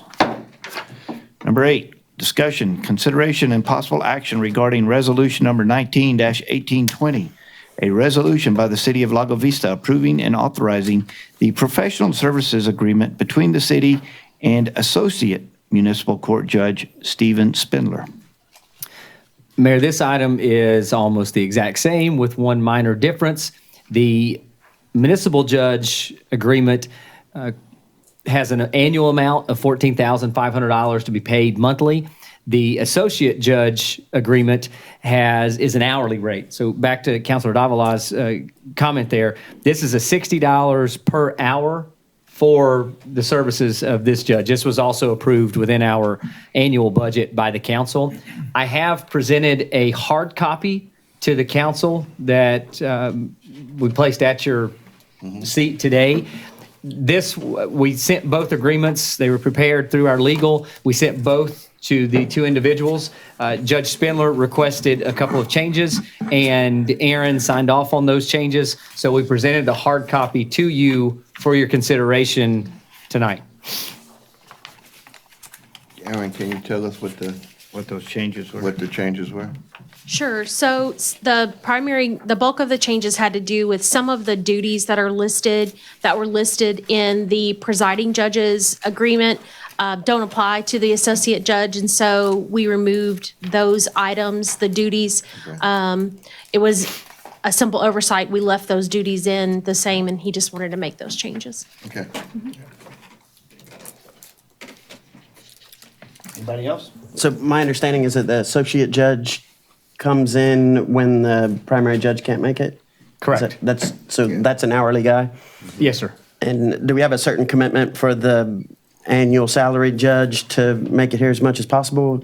We do. So the municipal judge with this new contract is supposed to handle the majority of the court functions. So we expect the judge to handle all the court dates and to handle a significant amount of the magistration. The magistration is typically where the associate judges would be used. And so for the municipal judge, we want them to be the sitting judge in the court for every time we hold court. But he's on call within reason for 24/7, right? Correct. One of those guys lives here in Lago, right? Yes, sir. Judge Spindler lives in Lago Vista. Anyone else? All right, anybody from the audience who would like to address Council number 8? All right, at this time, I'll entertain a motion. Mayor, I move that we adopt resolution number 19-1820. Second. Dave. All right, I have a motion and a second. Any further discussion? All those in favor say aye. Aye. All those opposed, nay. Hearing none, motion carries unanimous. Number 9, discussion, consideration, and possible action concerning selecting a bidder to construct the municipal library expansion project. Mayor, this project was also discussed during the annual budget process. Two previous councils before had set aside dollars for municipal complex. This council considered those dollars and appropriated them, the same funds, for the expansion of the public library and potentially for the expansion of our city hall complex. In doing so, the staff put together the RFQ to request bidders for the project. We bid out 3 phases. The main project bid is for a 70 by 70 building to connect to and expand the library. The alternates were to add a 30 by 100 foot building to connect the library expansion to City Hall. And the second alternate was to add a second floor addition to the new library building. We put out the RFQ, which is the request for qualifications. We received 2 bids, and we've included those bids in the packet.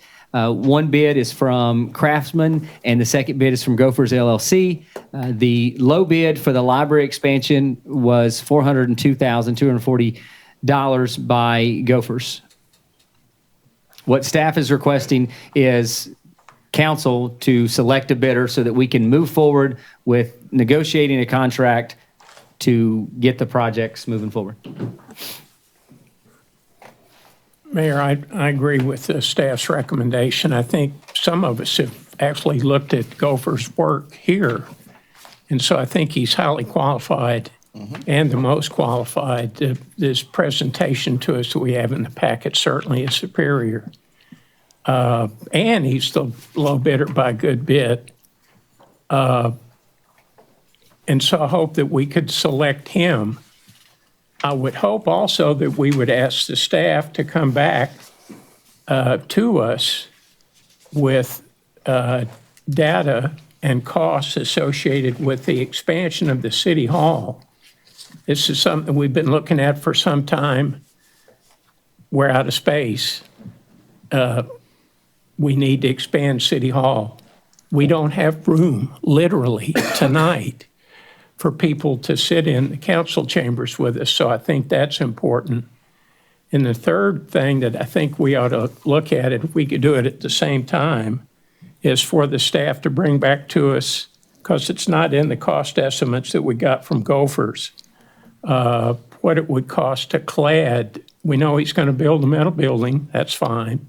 But to come back, staff to come back to us to clad the two buildings or the one building, library expansion and the city hall expansion, similarly to the existing library, which is also similar to the police station, so that the municipal complex matches.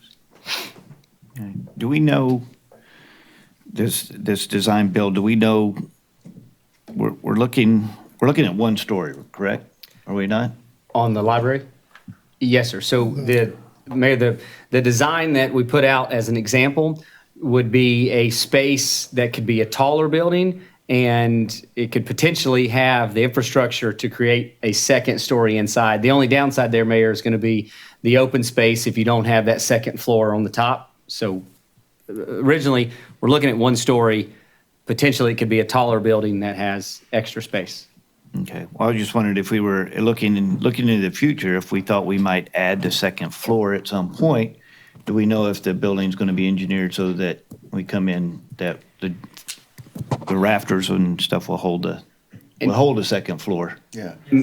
And Mayor, back to that, when we bring that contract back for approval, that would be one of the items that we would sit down with Gophers, a female-owned company, by the way, and negotiate the contract, get it back together, and bring that to council.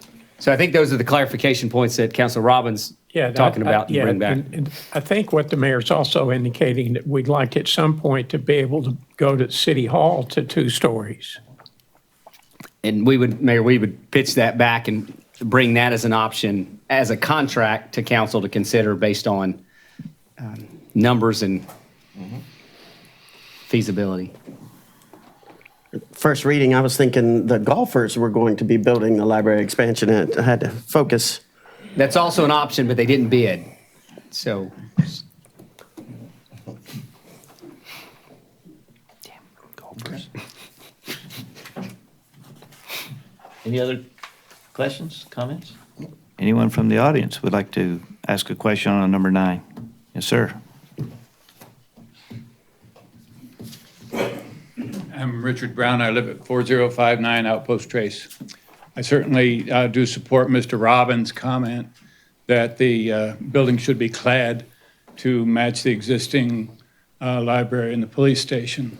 It would be a terrible mistake to leave it looking like a double-wide tin building that has to be retrofitted later. Right. Yep. Cool. I agree. Thank you. We all agree. Anyone else?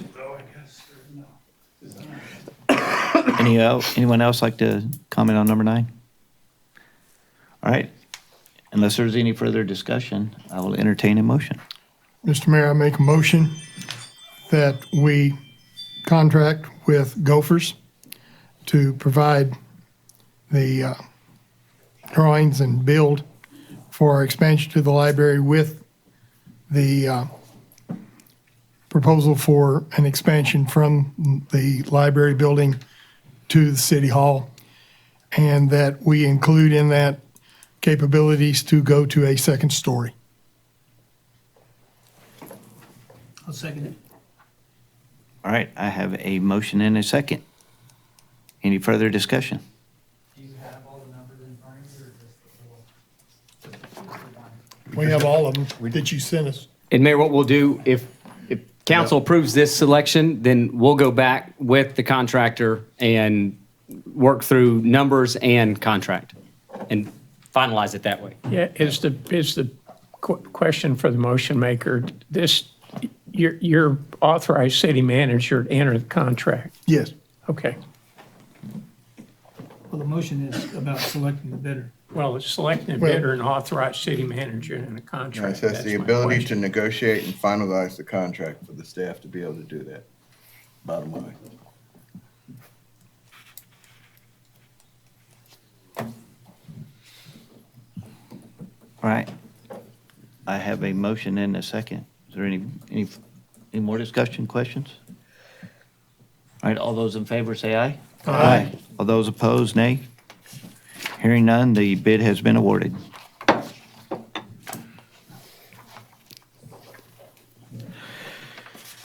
Number 10, discussion, consideration, and possible action regarding resolution number 19-1821, a resolution by the City Council of the City of Lago Vista, Texas, declaring various property and/or equipment to be surplus property and authorizing the city manager to dispose of such property in a manner which is beneficial to the City of Lago Vista. Mayor, I can handle this one, or we can call the chief to ask him, but I'm not thinking he's going to answer tonight. So Maybe he knows what it is. He knows, but it just says Chief Smith on it. So I'm just thinking we need to bring him in. So if you guys are good to wait.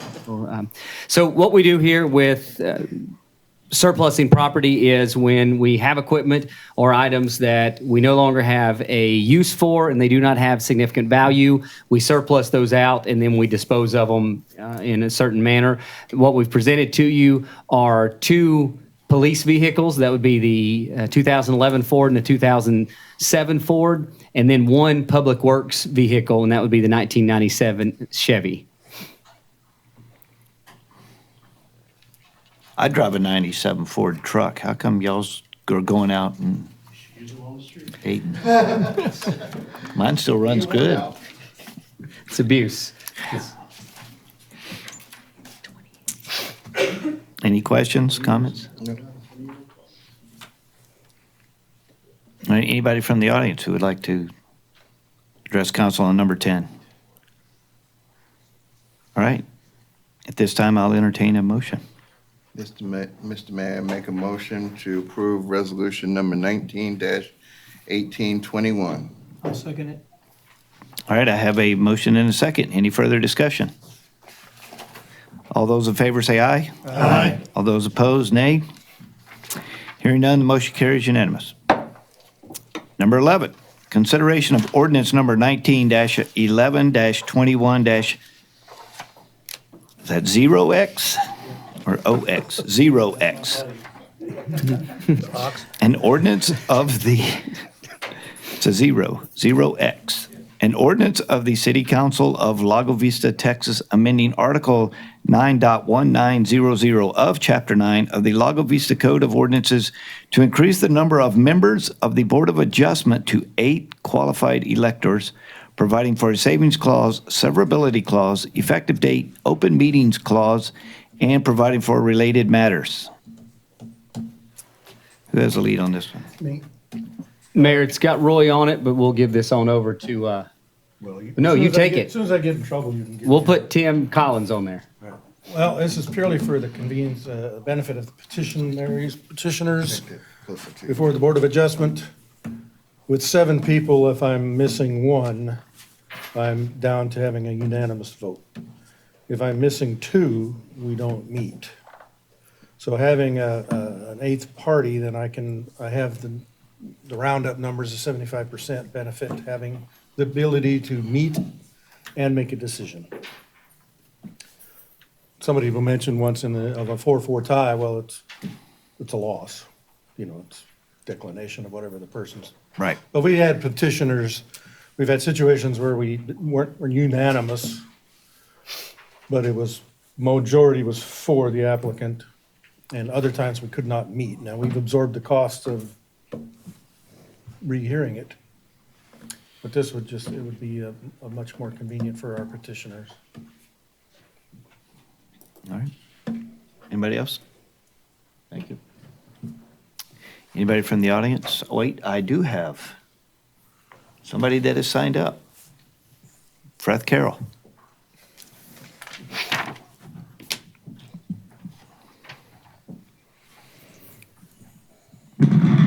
Freth Carroll, 21830 Ticonderoga Avenue, Lago Vista.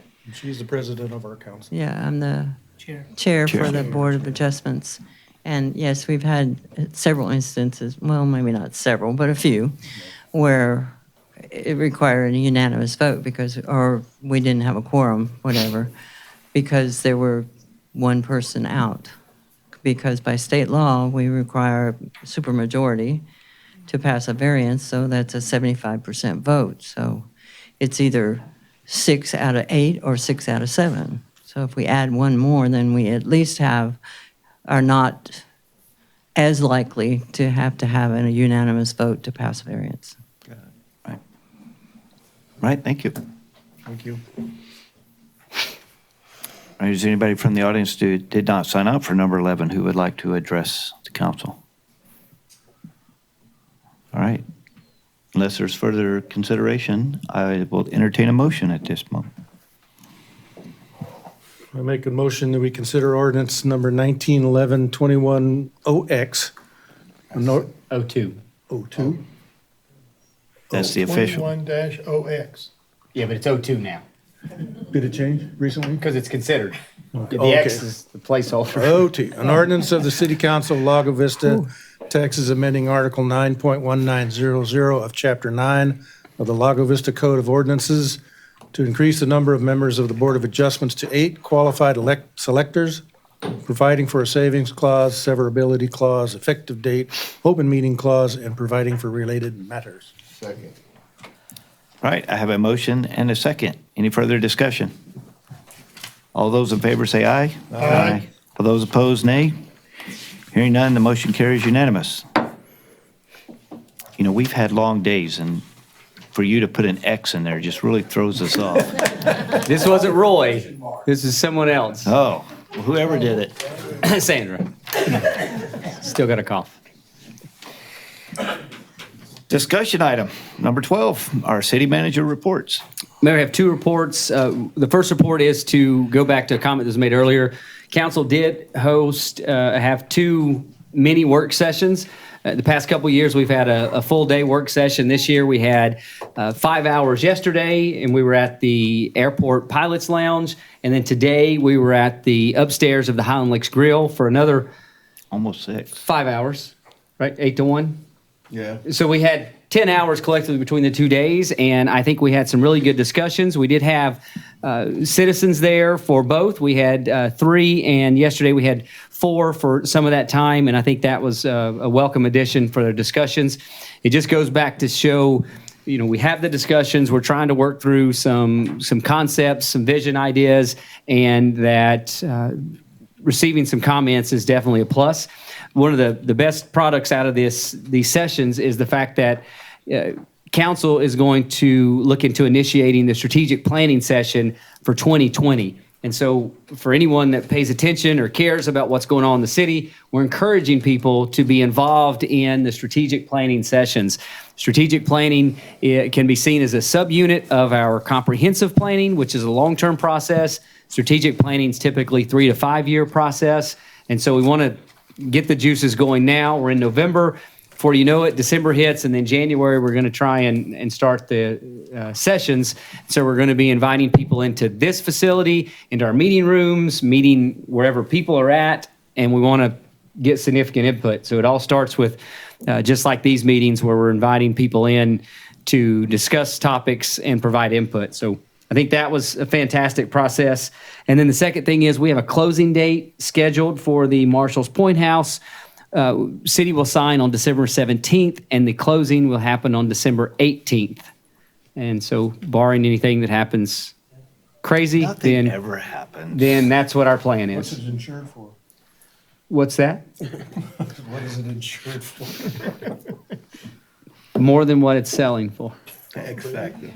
There you go. OX. OX. That's all I have, Mayor. All right. Any questions, comments? Anyone from the audience? Comments number 12? Yes, sir. We got your address. Kevin Sullivan, 3933 Outpost Trace. Just to clarify, on the house, their option period still extends through December 4th, correct? They can opt out? Correct. Okay, so just be warned. for any or no reason, they could opt out within that Bring time. negative thought to this not- house. Don't Now we have to light candles again. no negative thought, man, please. Future meetings. Oh, I'm sorry, was there anybody else?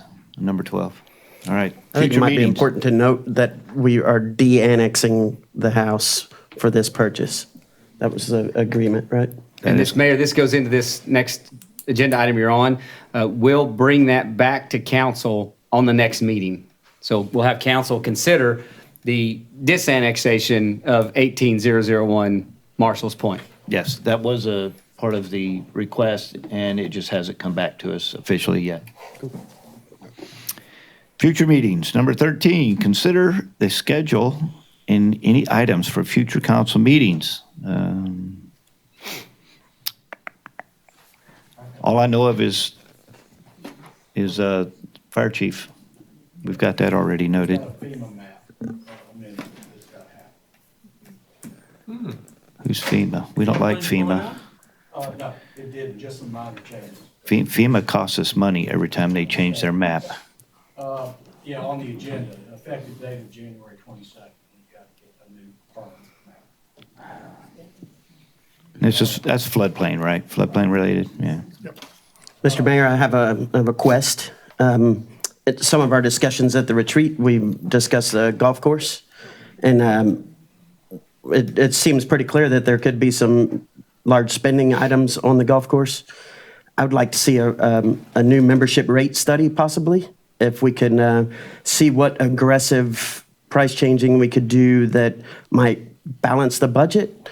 And I've played with several numbers, and I think it comes down to pretty reasonable adjustments on the annual memberships could get us a lot closer to breaking even. Can we request a presentation for a break-even budget on the golf course from the golf course director? Yes, do you have a time frame in mind? I don't think he could probably put something together within a couple weeks. Well, Mayor, what we typically on similar items, we would kick this over to the advisory board to present it, to get that process going, just like we would do for a development. And we can do it with staff. I guess if we're just dividing out numbers, we can tell you what that is. I learned recently that our golf course manager has run a public golf course for profit in Corpus Christi, Texas, and I'd like to think that we're a little more scenic than they are, and certainly we can make that happen here. And then the golf course becomes a true asset, and it's worth investing in. Sorry, fellas. All right. So, yeah.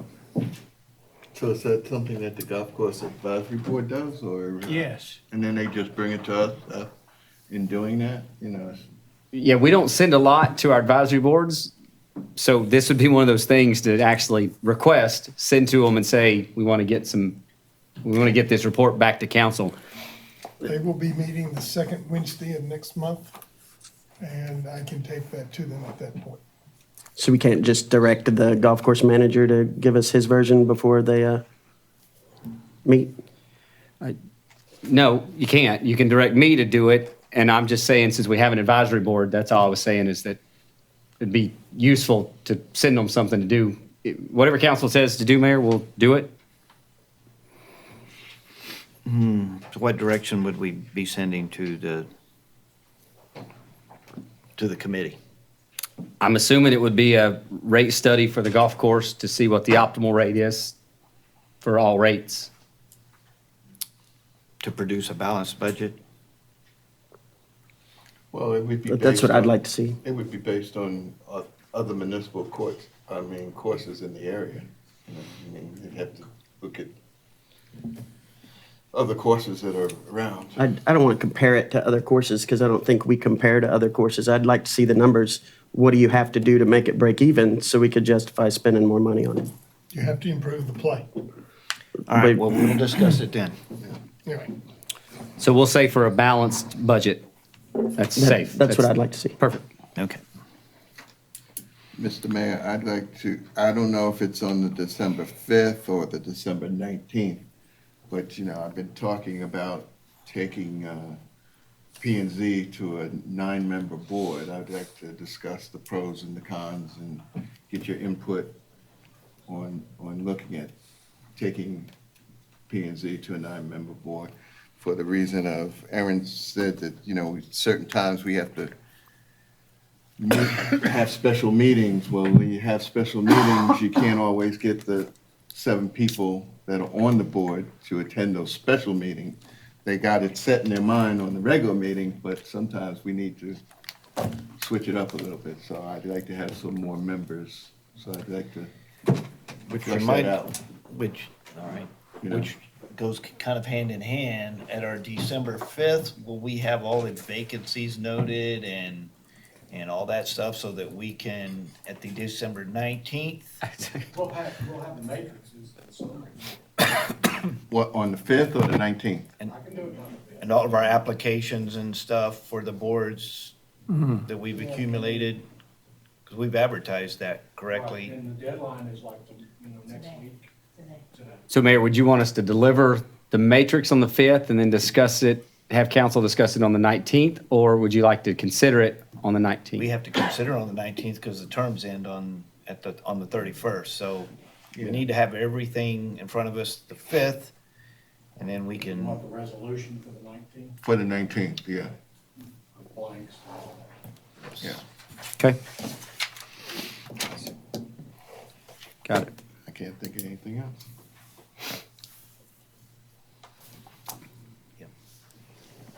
All right, if that is it, do we have any reason to go into executive session at this time?